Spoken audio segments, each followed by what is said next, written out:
5 লাখের উপরে মুসলমানকে খ্রিস্টান করে নিয়েছে। এদেরকে আবার ইসলামে ফিরে আনা, এটা মুসলমানদের আসল তাবলীগ। আসল তাবলীগ কোনটা? বেনামাজিকে নামাজি বানানো? যে না, আসল তাবলীগ যেসব মুসলমান আজকে কাফের হয়ে গেছে, কাফেরদের কাছে ইসলামের দাওয়াত পৌঁছানো, এটা আসল তাবলীগ। পারবো তো ইনশাআল্লাহ, যে কোনো ভাবে হোক। এখন তো আল্লাহ সুবহানাহু ওয়া তাআলা আমাকে দাওয়াতের যে ফিল্ড, ময়দান বরকত দিয়ে দিয়েছে। এখন ঘরে ঘরে যে দাওয়াত দিতে হবে এমনটা নয়। আপনার ফেসবুক, এই ফেসবুক পেজটাকে আপনি একটা দাওয়াতের প্ল্যাটফর্ম বানিয়ে নেন। কিভাবে করবেন? কিছু না জানলে প্রতিদিন কোরআন মাজিদ থেকে একটা আয়াত আপনার ফেসবুকে পোস্ট করে দেন। আপনার ফ্রেন্ড যদি 5000 ফেসবুকে থাকে, অন্তত পক্ষে আপনার লাইভ ওয়াচিং কমপক্ষে 500 জন থাকবে। ইসলামের কাজে বার করতে পারবেন কি পারবেন না? তো 50 জন মানুষ যদি কোরআনের একটা পাঠ করে বা দেখে বা শিখলো, তাহলে আপনি সহযোগী হলেন কি হলেন না? এজন্য আপনিও দায়ী। অনেকে বলে যে রুহুল আমিন ভাই, আমার খুব ইচ্ছা আমি দায়ী হব, আমি এই আপনার মতো, আপনি যেমন জেনারেল লাইন থেকে এসে দাওয়াতি কাজ করছেন, আমি এই কাজ করব। তো রুহুল আমিন ভাই, আমি এখন MBA করছি, আমার পড়তে মন চায় না, আমি এখন মনে চাচ্ছে যে আমি ইসলামিক খেদমত করব, তাহলে আমি কি পড়াশোনা ছেড়ে দেবো? আমি বলেছি যে এরা হচ্ছে বোকা। জি, তুমি ডাক্তার হও, ইসলাম নিষেধ করেনি। মাস্টার হও, নিষেধ করেনি। বর্তমান বাংলাদেশ বা ভারতে বা পৃথিবীতে যেখানে ডাক্তার আছে, অধিকাংশ ডাক্তার তার ডাক্তার না, তারা কসাই। কসাই কি কসাই না? আরে আপনি বউটাকে নিয়ে গেলেন, বউটা ভালো আপনার, 10 মাস পড়েছে, বউটা রীতিমতো হাঁটতে হাঁটতে আপনি নার্সিং হোমে নিয়ে গেছেন, হসপিটালে নিয়ে গেছেন, ডাক্তারকে বলছেন যে এরকম ব্যাপার, আমার স্ত্রী এখন প্রেগনেন্ট, ডেলিভারি ডেট দিয়েছিলেন, আজকে পার হয়ে গেছে, এখনো ডেলিভারি হয়নি।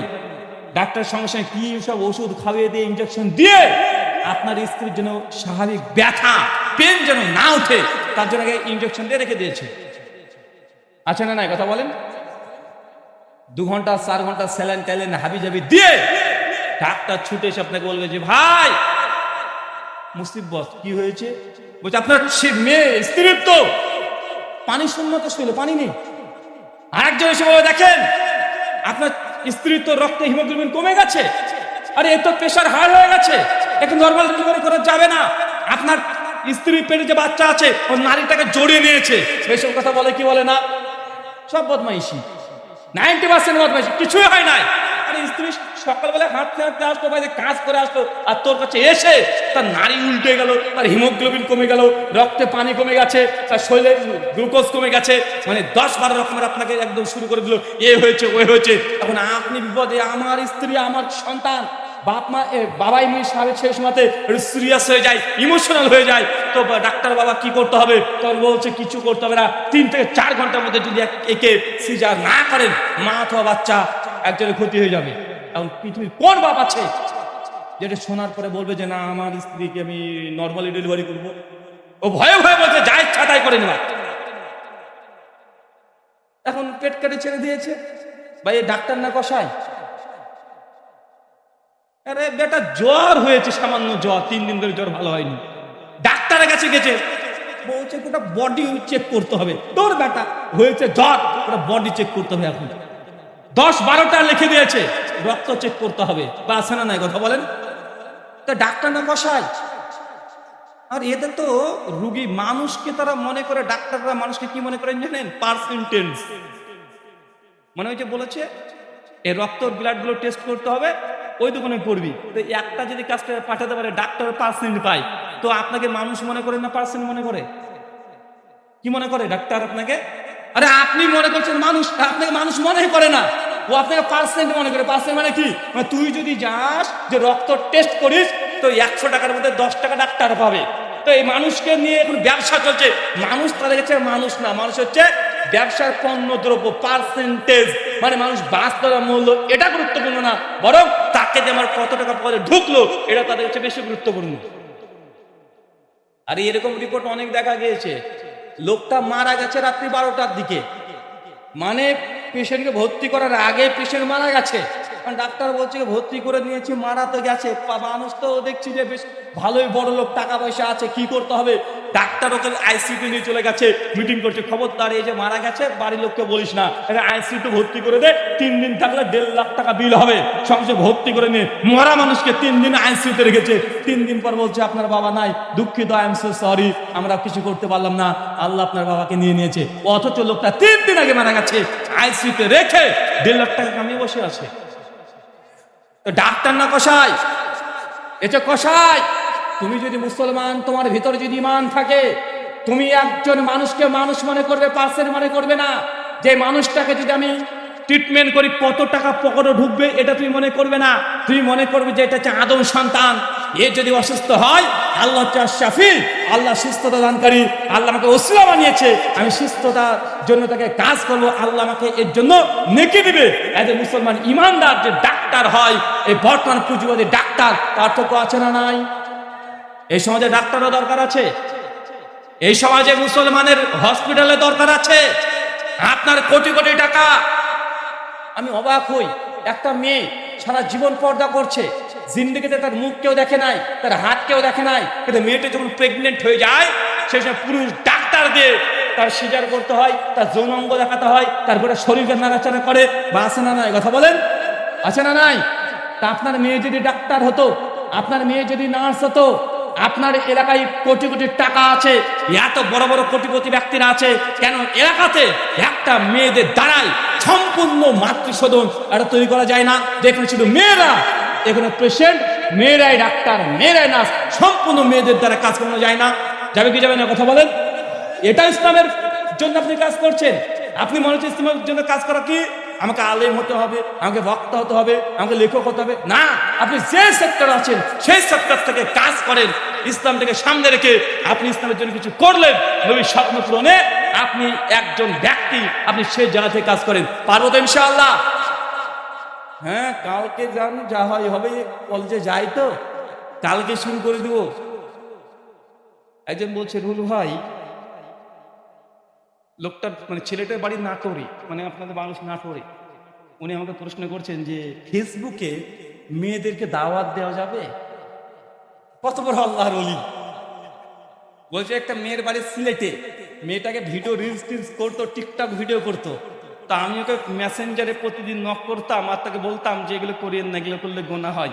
আমি কোরআনের আয়াত পাঠাতাম যে মুখ খুলে রাখা ঠিক নয়, ভিডিও করা ঠিক নয়। তো এই কথা বলতে বলতে বলতে বলতে মেয়েটা এখন আর সেইভাবে ভিডিও আর পোস্ট করে না, তো ছবি দেয়। তো ভাই, এইভাবে কি ফেসবুকে দাওয়াত দেওয়া যাবে? কত বড় আল্লাহর ওলি! ওর বাড়ি নাটোরে, ও দাওয়াত দিয়েছে সিলেটে ফেসবুকে। আমি বললাম, তোর বোন, মানে তোমার বোন কি পর্দা করে? মানে বাড়ির খবর নাই, পাশের বাড়ির খবর নাই, মানে এলাকার খবর নাই, সিলেটে কোন মেয়ে আছে ফেসবুকে? বছরটা আমার দিনী বোন। ওই দিনী বোন করতে করতে 1 মাস 2 মাস 3 মাস, তারপরে প্রপোজ দিয়েছে আই লাভ ইউ ফর আল্লাহ। মানে আই লাভ ইউ বলতে পারছে না, ঘুরে ফিরে বলছে আমি তোকে ভালোবাসি আল্লাহর জন্য, বিয়ের প্রস্তাব দিচ্ছে দিনী বোন। আছে না নাই? কথা বলেন। এটা ইসলামের জন্য কাজ নয়, এটা ইসলামের জন্য কাজ নয়। প্রত্যেক মানুষ যে জায়গায় আছে, এখন দাওয়াতি কাজ অনেক সহজ। আপনি বিজনেস করছেন, ইসলামের পিছনে সময় দিতে পারছেন না, কি করবেন? আপনিও দাওয়াতি কাজে সহযোগী হতে পারেন, নবীর স্বপ্ন পূরণে আপনিও একজন ব্যক্তি হতে পারেন। কি করবেন? ভালো ভালো আলেমদের লেখা বই, ডক্টর প্রফেসর মোহাম্মদ আসাদুল্লাহ গালিব স্যারের বই আছে না? কথা বলে, ছোট ছোট বই, সিরাতুর রাসূল 100 পিস কিনে নেন, কিনে এলাকার মানুষকে দিয়ে দেন, ফ্রি ফ্রি প্রত্যেক মসজিদে একটা করে পৌঁছে দেন। টাকা আছে, দাওয়াতে কাজ করেন, ডক্টর গালিব স্যারের বই লিখে যত নাকি পাবে, আপনি ওই বইটা টাকা দিয়ে কিনে যদি মানুষের কাছে বিতরণ করেন, আপনি সেম নাকি পাবেন। পাবেন কি পাবেন না? কথা বলেন, পাবেন কি পাবেন না? আগে তো টিভি মিডিয়া এটা সবচেয়ে শক্তিশালী মিডিয়া ছিল, কিন্তু এখন সোশ্যাল মিডিয়া প্ল্যাটফর্ম আসাতে আরো সহজ হয়ে গেছে। টিভি মিডিয়া খুলতে গেলে কোটি কোটি টাকা সরকারকে ট্যাক্স দিতে হতো, হতো কি হতো না? কোটি কোটি টাকার ট্যাক্স দিতে হতো, বিভিন্ন রকমের ক্যামেরা ট্যামেরা হাবিজাবি 700 কিনতে হতো, অনেক রকমের সরঞ্জাম, তারপরে কিনে যে দেশে সম্প্রচার করতে চাচ্ছেন ওই দেশে হবে, ইন্টারন্যাশনাল হতো না। হতো নাকি? কথা বলেন, হতো না। কিন্তু এখন ইউটিউব হাফেজাহুল্লাহ, গুগল দামাত বারকাতুমা আলিয়া, ফেসবুক আছে, আছে না নাই? কথা বলেন। মানে এদের আবার কোনো বর্ডার লাগে না, বর্ডার লাগে নাকি ইউটিউবে? ইউটিউব খুলতে সরকারকে টাকা দিতে হয় নাকি? আরে আপনি দাওয়াতি কাজ করতে চাচ্ছেন, আপনি পারছেন না, কি করবেন? শায়েখ মাশায়েখদের বক্তব্যগুলো আছে, সুন্দর করে এডিট করে কোরআনের আয়াতগুলো দিয়ে আপনি বিভিন্ন ইউটিউব চ্যানেলে খুলে রেখে দেন, ওই বক্তব্য শুনে যতজন হেদায়েত পাবে, আপনি যেখানে সময় ব্যয় করবেন, আপনার চ্যানেল আছে, ইনশাআল্লাহ আপনিও সে নেকির একটা অংশীদারি হয়ে যাবেন। কি হবেন না? চতুর্মুখী কাজ করতে হবে, চতুর্মুখী কাজ করতে হবে। মাদ্রাসায় যারা শিক্ষক আছেন তারা শুধু দার্স দেবেন, তারা আলেম তৈরি করবেন।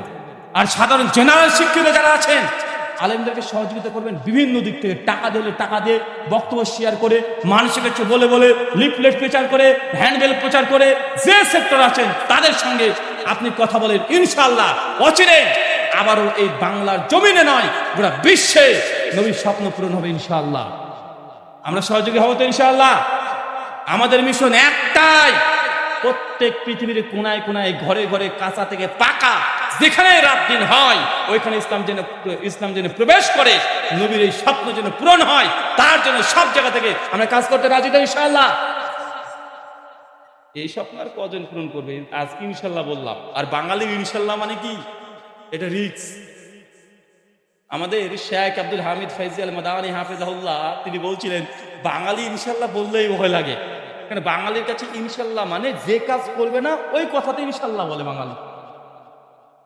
এরকম আছে না? নাই কথা বলেন। মানে বলছে, ভাই 500 টাকা ধার নিয়েছিলি, কই দিবি না? ইনশাআল্লাহ দেবো, মানে দেবে না, ওই জন্য ইনশাআল্লাহ বলছে।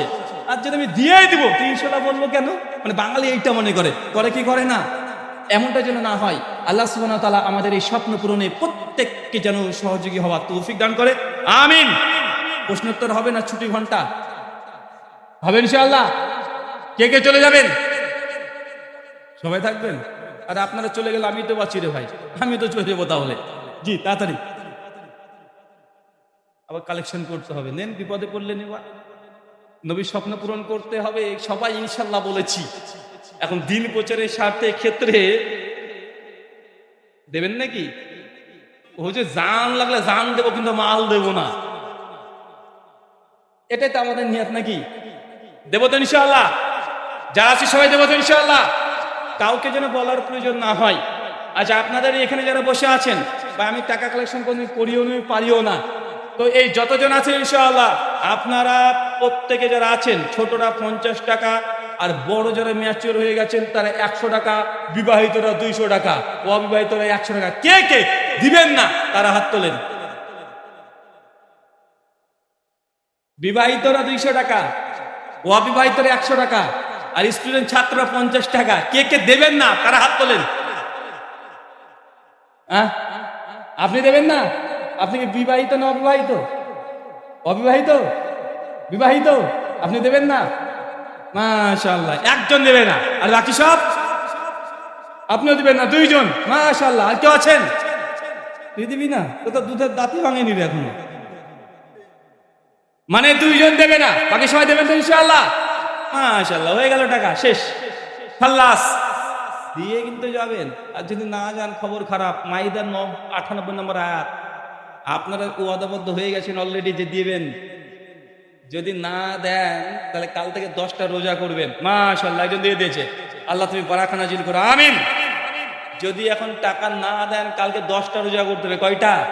এখন 200 টাকা দিবেন না 10টা রোজা করবেন, দেখেন এবার।